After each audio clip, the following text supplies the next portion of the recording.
আজি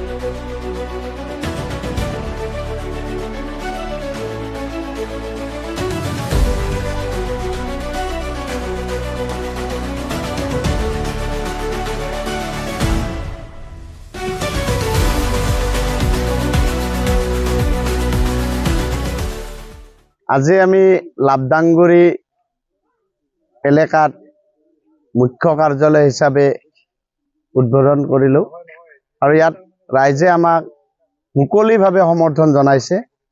প্ৰতিটো প্ৰান্তৰ পৰা মানুহ আহি আমাক কথা দিছে, তেওঁলোকে আমাক যথেষ্ট সহায় কৰিম বুলি কৈছে আৰু আমিও উৎসাহিত।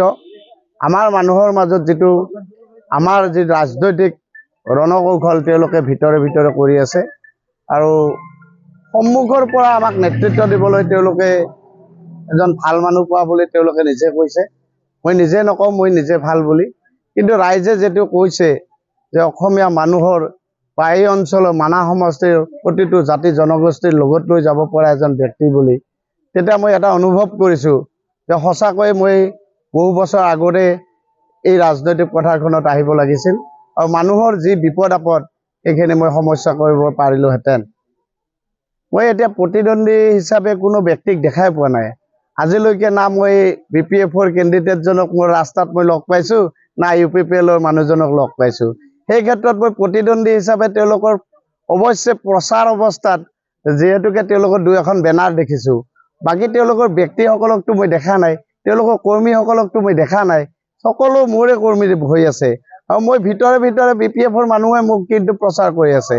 তেওঁলোকৰ যিহেতুকে বড়ো মানুহখিনি মোক কৈছে যে দাদা আপুনি এইবাৰ জিতিব, আমাকো সহায় কৰিব। মই তেওঁলোকক কথা দিছোঁ যে মই জাতি জনগোষ্ঠীৰ বিৰোধী নহয়, মই এটাই কথা ৰাজনৈতিকভাৱে BPF-ক মই সম্পূৰ্ণভাৱে নিয়াস কৰিবলৈ চেষ্টা কৰিছোঁ।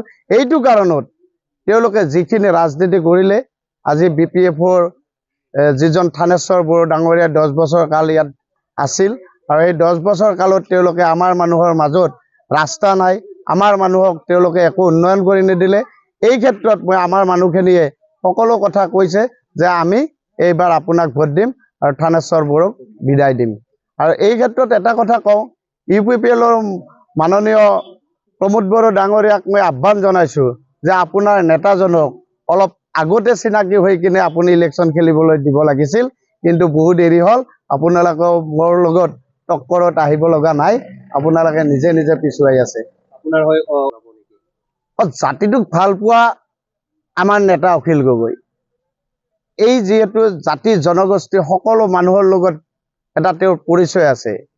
অখিল গগৈ ডাঙৰীয়াই হিন্দু কি, মুছলমান কি, খ্ৰীষ্টান কি, বড়ো কি, সকলো মানুহৰ লগত তেওঁৰ এটা পৰিচয় আছে আৰু তেওঁ যেতিয়া আমাৰ এই অঞ্চলত আহিব নিশ্চয় মানুহে আঁকোৱালি ল'ব। আৰু দ্বিতীয় কথা হৈছে সদৌ অসম ছাত্ৰ সন্থাক নেতৃত্ব দি অহা আমাৰ লুৰিণজ্যোতি গগৈ ডাঙৰীয়া, তেওঁ আমাৰ মাজত আহিব। আমাৰ যিহেতুকে সৰ্বভাৰতীয় কংগ্ৰেছ কমিটিৰ মাননীয় শ্ৰীযুত গৌৰৱ গগৈ ডাঙৰীয়া, তেওঁ আমাৰ সমষ্টিত আহিব। আমাৰ CPM-ৰ মুখ্য সুপ্ৰভাত তালুকদাৰ ডাঙৰীয়া, অন্যান্য ব্যক্তিসকল তেওঁলোকে আহিব। নিশ্চয় আমাৰ এই যি মানাহ সমষ্টিটোত আমি বিজয় নিশ্চিত বুলি আমি প্ৰকাশ কৰিছোঁ।